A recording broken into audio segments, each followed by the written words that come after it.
lingering around. That pesky cough, it lingers for days, even weeks. We can't get rid of it. Maybe that's something you're dealing with this time of year.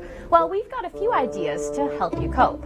Try using a humidifier to help put moisture back into the air. Just be careful you don't overdo it, as humidifiers can become a source of mold and bacteria. Or maybe jump into that hot shower. That can help ease the cough as it loosens up some stubborn mucus. And here's something you may not have known. Don't use perfume or scented lotions, as that will only irritate your sinuses more.